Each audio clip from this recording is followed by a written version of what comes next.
It was a week after my son Caleb's wedding when I saw Sarah again. I had been sitting in my favorite chair, the one by the window where I could watch the sunset, when I heard the knock on the door. I wasn't expecting anyone, but when I opened it, there she stood. "Hi, Mom," Sarah said, her voice sweet, but her eyes, those cold eyes, gave her away. "This is Paul, the notary. We're here to help you with some paperwork for the house." My heart dropped. I had known this day would come, but somehow hearing her say it made it all real. I had spent months preparing, keeping quiet about the assets my late husband had left me, making sure that nothing could be taken from me without a fight. But they didn't know that. Not Caleb, not Sarah. I stood in the doorway, my hands trembling, but I didn't let it show. "What kind of paperwork?" I asked, trying to sound calm, even though my insides were in turmoil. "Oh, just some simple stuff," Sarah said, her smile widening. "You've been living here for a long time, Mom, and we just think it's time for you to make some changes, for your own good." That was when I knew. It wasn't about my health or my comfort. It was about what they could take from me. The house, the ranch, everything that had belonged to my husband, everything I had worked for. It wasn't about care. It was about control. But before I tell you how this all came to be, let me take you back to the day Caleb first told me about Sarah. It was 3 months ago, and I had just finished kneading dough for the bread I was baking. The smell of fresh yeast filled the house, a scent I always associated with comfort and home. "Mom," Caleb said, walking into the kitchen, "I want you to meet Sarah before the wedding. I really want you to get to know her." I stopped what I was doing and wiped my hands on the apron. "Of course, son. I'm happy for you," I said, even though a part of me wondered what she was like. Caleb had always been my treasure, my one and only, and I wanted to make sure that whoever he chose to be with treated him right. Sarah seemed perfect, or at least on the surface. 32, successful, always impeccably dressed. The kind of woman who seemed like she had it all together. I thought she might be the one for him. So I spent the entire afternoon in the kitchen, cooking all of Caleb's favorite dishes: shrimp, cornbread, apple pie. I stayed up late, even though my back ached, because I wanted everything to be perfect. When I heard the doorbell, I was ready. I had on my best dress, my hair neatly done, and my heart full of hope. But when Sarah walked through that door, I could tell right away that she wasn't quite what I had imagined. Her greeting was stiff, her smile thin. "Nice to meet you, ma'am," she said, barely making eye contact. I tried to make conversation, asking about her job, her interests, anything that could help us connect. But her answers were clipped. Yes, no, maybe. The kind of answers that made me feel like I was talking to a stranger, not the woman who was about to marry my son. And then, as we sat down to dinner, I could see the way she looked at the food I'd made, the way she barely touched the dishes, like they were beneath her. "Do you like cooking, Sarah?" I asked, trying to make her feel welcome. "I don't have time for that," she replied. "I prefer eating out or ordering in." It stung. It stung more than I wanted to admit. The woman I had hoped would be part of our family didn't care about our traditions, our meals, the things that had bound us together for years. To her, my home and my food were nothing more than inconveniences. And I could see it in Caleb's eyes. He was caught between me and her, trying to smooth things over, but it was clear that he was beginning to choose her over me. That night, after they left, I sat alone at the kitchen table, staring at the empty plates. For the first time in years, I felt like I was losing my son. The next few days after Caleb and Sarah's visit were filled with silence. I waited, hoping for a call from my son, but none came. The house felt emptier than usual, the walls echoing with memories of days long gone. It was like they were both slipping away, and I wasn't sure how to stop it. I couldn't help but wonder how it had gotten to this point. For years, I had been Caleb's world, his mother, his protector. We had shared so much together, and now it seemed like everything was being torn apart. Sarah's coldness towards me was one thing, but Caleb's willingness to stand by and let her push me away was another. A week passed with no word from Caleb. I spent my days cleaning, baking, and trying to keep busy, but nothing could fill the hole they had left behind. The silence was deafening. I missed my son. I missed the way things used to be. Finally, I decided to take matters into my own hands.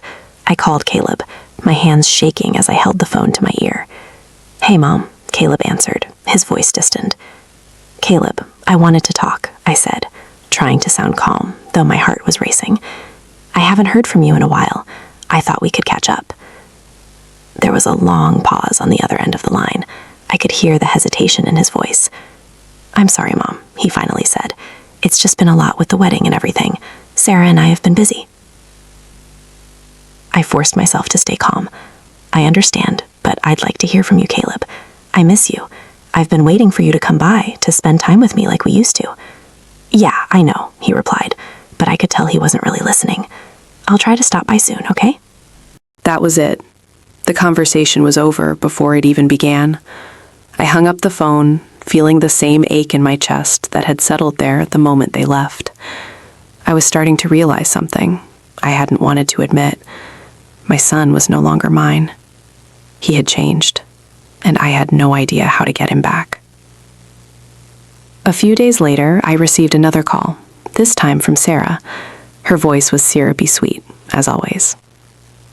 "Hi, Mom," she said, almost too cheerfully. "I was thinking it's probably time we talk about the house. Caleb and I have been discussing it, and we really think you should consider selling." I felt my pulse quicken. Not again. "I'm not selling," I said, my voice sharp. "This is my home, Sarah. I've lived here for over 40 years. I'm not going anywhere." There was a pause on the other end of the line. "Well, Mom, we just want what's best for you," she said, her tone dripping with false concern. "It's not safe for you to be here all alone. We found a place for you, somewhere easier to manage. It's for your own good." My heart ached with anger, but I kept my voice steady. "I don't need you or Caleb to decide what's best for me. I've made my decision." Sarah's voice grew cold. "You'll change your mind. We just want to help." I hung up before she could say anything else. My hands shook, but I wasn't going to let her push me around. They thought they could wear me down, but I wasn't going to let them. Later that day, I sat in my favorite chair, looking out the window, watching the world go by. I thought about all the years Caleb and I had shared, all the laughter, the tears, the memories, and now it felt like I was losing him, slipping through my fingers like sand. But I wasn't going to let that happen, not without a fight. The days dragged on, each one feeling heavier than the last. I couldn't help but notice how much quieter the house had become. Caleb used to stop by often, just to talk, to check in, but now it felt like I was invisible to him. And Sarah's calls, though polite, felt more like a reminder of everything they were trying to take from me. I had to do something. I wasn't going to let them push me out of my own life, my own home. The house wasn't just a building. It was a part of me, a part of the life I had built with my late husband. And now it felt like they were trying to erase it all. It was a Saturday when I finally decided to take action. I called Rachel, my best friend, the one person I knew would stand by me. She had been through everything with me, raising our children, the ups and downs of life. I needed her now more than ever. "Rachel," I said when she answered the phone, "I need your help. I'm not going to let them take this house from me, but I don't know what to do anymore." There was a pause, and then Rachel's voice came through, steady and comforting. "Suzanne, you've always been strong. You don't need to let them make you feel small. We'll figure this out together." She promised to come over the next day, and true to her word, she arrived with her usual no-nonsense attitude. As soon as she walked in, I could see the concern on her face. "You've been through enough, Suzanne," she said as we sat down at the kitchen table, "but they're taking advantage of your kindness. It's time to protect yourself. We need to talk to someone who knows what they're doing." I nodded, feeling the weight of everything pressing down on me. I had tried to handle this alone, but I could see now that I needed help. "I've been thinking about it," I said quietly. "I'm going to see a lawyer." Rachel smiled. "That's the first step. We'll make sure you have all the right documents. We'll protect everything they're trying to take." The next morning, Rachel took me to see an attorney, someone she had worked with in the past. Mr. Hayes was an older man with a calm demeanor, and when he listened to my story, I could see the wheels turning in his head. "Suzanne," he said after a few moments, "it sounds like you're dealing with emotional manipulation. not just from Sarah, but from Caleb as well. I've seen it before. Family members will use guilt and false concern to try to control someone, but you don't have to let them do this to you. His words hit me like a wave. He was right. Sarah had played the role of the caring daughter-in-law, while Caleb had allowed her to take the lead, to push me aside. But I wasn't going to let them continue. We'll start with some legal protections, Mr. Hayes continued. An irrevocable trust will ensure that your assets, including the house, are safe. If they try to get you to sign anything, we'll be ready. I felt a surge of relief. For the first time in weeks, I wasn't alone in this fight. Someone was going to help me protect what was mine. After the meeting, I felt lighter. The plan was in motion. I wasn't going to let Sarah and Caleb take what I had worked so hard for. I would fight, and I would win. The next few days passed with a quiet determination. I went about my routine, but now there was a fire burning inside me, a sense of purpose that I hadn't felt in months. I was ready. I had the legal protections in place, and with Rachel's support, I knew I wasn't alone. But I also knew that Caleb and Sarah weren't going to give up easily. They would keep pushing, trying to wear me down. It wasn't long before Sarah called again. Her voice was sweet as ever, but there was a coldness underneath that I had come to recognize. "Hi, Mom," she said, her tone dripping with fake concern. "We've been thinking a lot about what we discussed. You know, about the house. Caleb and I really think it's time for you to consider moving to a safer, more manageable place." I had expected the call, but it still stung.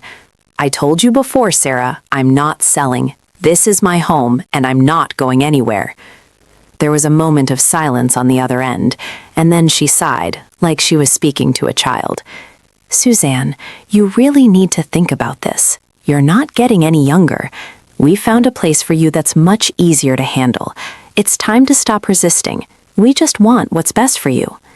I clenched my fist, biting back the words I wanted to say. I was done being manipulated, done feeling guilty for wanting to keep my home. "I don't need your help, Sarah. I've made up my mind." She tried to push again, but I ended the call before she could say anything more. I wasn't going to let her wear me down. I wasn't going to let them push me out of my own life. The next day, Caleb came by to visit. I could tell right away that something was off. He walked in, looking uncomfortable, and sat down at the kitchen table. His usual easy smile was nowhere to be found. "Mom," he said, his voice strained, "we need to talk about the house." I didn't wait for him to continue. "Caleb, I've already told you, I'm not selling." He shifted in his chair, looking at his hands. "Mom, we're just trying to help you. You're not as young as you used to be. This place is too much for you to take care of." My heart broke. I had taken care of this house for over 40 years. It was my home. I had raised him here, I had loved him here, and now he was standing in front of me, telling me I wasn't capable of managing my life. "I can take care of myself, Caleb," I said, my voice shaking, but strong. "I'm not selling my home. I'm not going anywhere. I have the right to live here for as long as I choose." There was a long silence. Caleb didn't look me in the eye. I could see the conflict in his face, the pull between me and Sarah, between his duty as a son and his desire to please his wife. "Mom, please understand," he said, his voice softer now. "We're just trying to make things easier for you." "No, Caleb," I said firmly. "You're trying to make things easier for yourselves. You don't get to decide what's best for me. I've made my decision." He looked away, and after a long pause, he stood up. "I'm sorry, Mom," he said quietly, walking out the door without another word. I stood in the kitchen, the weight of his words still heavy on my chest. I had raised him, loved him, given him everything, and now it felt like he was slipping away. But I wasn't going to let them take what was mine. I was done being pushed aside. I wasn't going to let Sarah and Caleb control me. Not now, not ever. The silence after Caleb's visit was deafening. I couldn't help but replay the conversation over and over in my head. His words, though soft and filled with concern, felt like a betrayal. He wasn't looking out for me, he was looking out for himself, for Sarah. It hurt more than I wanted to admit. The son I had raised, the one who had always been my pride, was now a stranger to me. The following days were filled with tension, but I remained firm in my resolve. I wasn't going to let them push me out of my own home. I had spent my entire life building a life here, and no one, not even my own son, was going to take that away from me. Then came another visit. This time, it was Sarah. She didn't even knock. She just let herself in, as if she owned the place. Her face was set in that fake, sickly sweet smile I had grown so used to. "Hi, Mom," she said, her voice dripping with false concern. "I just wanted to check in on you, make sure everything's okay." I stared at her, my heart racing. "I'm fine, Sarah," I said, my voice calm but sharp. "I don't need any more visits. I've made my decision." She sat down without waiting for an invitation. "I know you're upset, Suzanne," she said, her tone changing to something softer, almost patronizing. "But we're just trying to help. Caleb and I want what's best for you. We found a great place. You'd be much happier there. It's time to stop fighting this." I took a deep breath, trying to keep my emotions in check. The last thing I wanted was to lose my temper, but she was testing my patience. I wasn't going to back down. "I don't need you to decide what's best for me," I said slowly, my words deliberate. "I'm not going anywhere.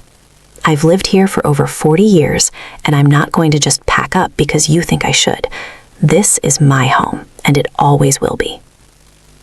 Sarah smiled, faltered for just a moment before she recovered, but I saw it, the frustration, the annoyance in her eyes. She wasn't used to people saying no to her, least of all me. "I don't understand why you're being so stubborn about this," she said, her voice growing cold. "You're just making it harder on yourself." I stood up, my back straight, my chin lifted. "No, Sarah, I'm not making it harder. You and Caleb are the ones making it hard. You're the ones who are trying to take control of my life, my decisions, and I won't stand for it." She looked at me for a long moment, her expression hardening. "Fine," she said, her voice tight, "but don't expect us to keep helping if you're going to be so difficult." She turned and left without another word, slamming the door behind her. I stood there for a moment, the air thick with the weight of her words. I was shaken, but I wouldn't let her see it. The tension in the house only grew after that. Sarah and Caleb's visits became fewer, their calls more distant, like they were slowly cutting me out of their lives. I could feel it, the distance, the coldness, and with each passing day, I realized they weren't just trying to take my house, they were trying to take my family. But I wouldn't let that happen. I had worked too hard, loved too deeply, to let them take it all away. It was a week later when I received a call from Caleb. I hadn't heard from him in days, and I didn't know if I should pick up. But something in me knew I had to. Maybe this time he would understand. Maybe this time things would be different. "Hi, Mom," his voice came through the phone, softer than usual. "I've been thinking a lot about what you said. I wanted to apologize. I know I've been distant." I sat down in my favorite chair, staring out the window. My heart, guarded for so long, softened at the sound of his voice. "It's been hard, Caleb," I said quietly. "You and Sarah, you've been pushing me to sell the house. I don't understand why you want me to leave." "I know," Caleb said, his voice cracking just a little. "I wasn't thinking clearly. Sarah and I, we've been talking about it, and I see now that I've hurt you. I never meant to. I wanted what's best for you, but I see now that I was wrong." I closed my eyes, trying to hold back the tears. "I raised you, Caleb. I gave everything I had to make sure you were okay, and now it feels like you're choosing her over me." There was a long silence on the other end of the phone, and I could almost hear him struggling with his words. "I never meant to make you feel that way. I don't know how to fix it." "You can start by respecting my decisions," I said, my voice shaking. "I've made my choice. I'm not selling the house, and I'm not going anywhere. This is where I belong." "I understand, Mom," Caleb said, his voice steady now. "I really do. I'm sorry for what I did. I should have been there for you." I stayed quiet, letting his words sink in. It had been a long time since I'd heard him speak like that. Maybe, just maybe, things could be fixed. But I knew I couldn't trust it just yet. Words were easy. Actions spoke louder. "Caleb, I said, my voice firm. This isn't about just words. It's about showing up. It's about being here, for me, and not just when it's convenient for you. I will, Mom, he said, his voice full of sincerity. I promise, I'll do better. I could feel a tear slip down my cheek, but I wiped it away quickly, not wanting him to hear my weakness.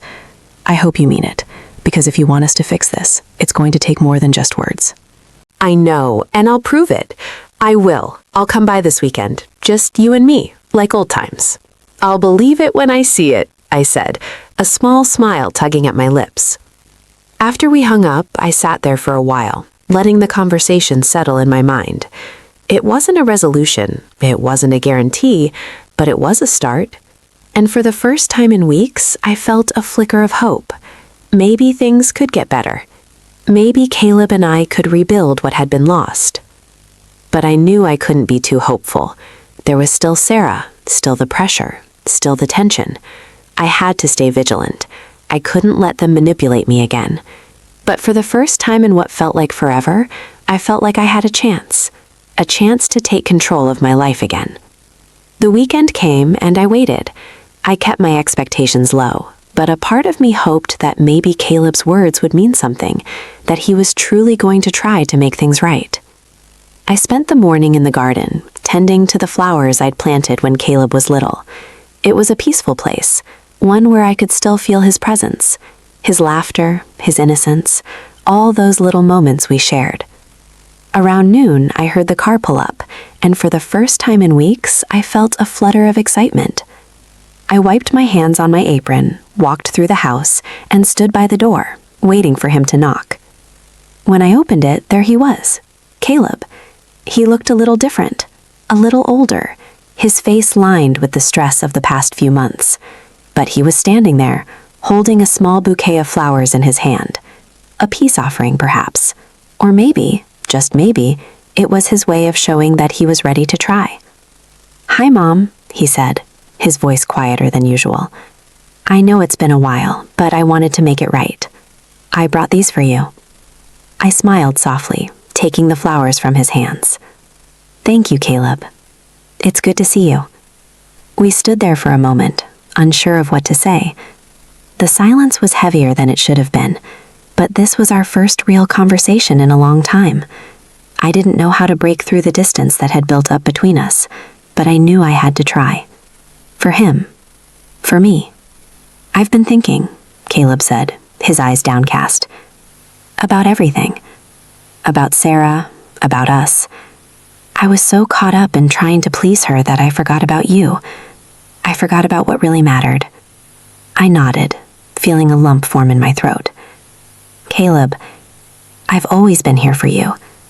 But you've got to understand, when you started pushing me away, when you let Sarah decide everything, it felt like you were choosing her over me. Like I didn't matter anymore." He looked up at me then, his eyes filled with something I hadn't seen in a long time, regret. "I never meant to make you feel like that, Mom. I know now that I was wrong. I should have listened to you. I should have been there for you, like you were always there for me." I felt a wave of emotion flood through me, but I held it back. "Words are easy, Caleb," I said quietly, "but actions speak louder. You say you're sorry, and I believe you, but you have to prove it. You have to show me that you're willing to fight for this family, for me, not just when it's convenient." He nodded, his voice earnest. "I will, Mom. I promise. I'll show you I'm here, that I'm not going anywhere." I studied him for a moment, trying to read his sincerity. It had been so long since I had trusted him, truly trusted him, and I wasn't sure if I could again. But then I realized something. Maybe this was the first step. Maybe this was the moment we could start to rebuild, brick by brick. "Well, I hope you mean it, Caleb," I said softly, "because I can't keep doing this.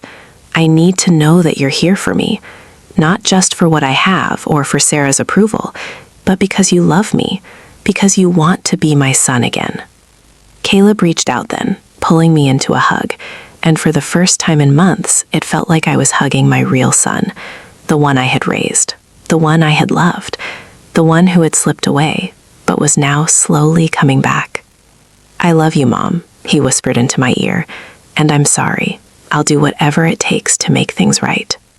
I hugged him back tightly, feeling the warmth of his words, the weight of his apology. It wasn't the end of the story, I knew that. But maybe, just maybe, it was the beginning of a new chapter. Weeks passed after that conversation with Caleb, and things slowly began to change. There was still tension between us, still the lingering doubt, but it was different now. Caleb was making an effort. He came by more often, not just for a quick visit, but to spend time with me, to talk. He wasn't just coming to check things off a list. He was coming because he wanted to, and that meant everything to me. But even as things improved with Caleb, I knew that the battle wasn't over. Sarah was still there, still trying to get her way, still pushing Caleb to see things her way. I could feel it, like a shadow hanging over us. But this time, I wasn't afraid. I had the trust in place. I had the legal protections I needed. And I wasn't going to let anyone, not even Sarah, take control of my life. One day, a few months later, I was sitting on the porch, watching the sun begin to set over the fields. It was one of those moments where everything felt right. The house was quiet, peaceful, the way it had always been. I had so many memories here, memories I wasn't ready to let go of. I was lost in thought when the doorbell rang. I wasn't expecting anyone, but when I opened it, I saw Caleb standing there, alone. "Hi, Mom," he said, his voice gentle. "I know it's been a while, but I wanted to come by and check in. And I wanted to ask if you'd have dinner with us tonight." My heart swelled with warmth. For the first time in months, I felt like my son was really back. He wasn't just showing up because it was his duty. He was showing up because he wanted to, and that made all the difference. "Of course," I said, a smile spreading across my face. "I'd love to." As we sat down for dinner that evening, I looked around at the familiar faces of my family. Caleb and I had a long way to go, but the foundation was there now. He was willing to fight for our relationship, for the bond we shared, and that meant more to me than anything else. It wasn't perfect, but I had learned something important. Family wasn't about who controlled what or who had the most power. It was about love. It was about respect. And sometimes it was about standing your ground, even when it felt like everything was falling apart.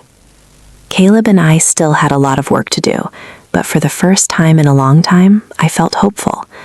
I knew that no matter what came next, I had done everything I could to protect myself, my family, and the life I had built. As I sat there, savoring the warmth of the meal and the comfort of my son's presence, I realized that this was my life, and no one could take that away from me. What do you think of Suzanne's decision? If you were in her shoes, how would you handle the pressure from family to give up what matters most to you? Share your thoughts and experiences in the comments below. I'd love to hear your perspective. If you found strength in Suzanne's story, don't forget to like, share, and subscribe to Mabel's Stories for more heartfelt tales of family, betrayal, and redemption. We'll keep listening, learning, and growing together.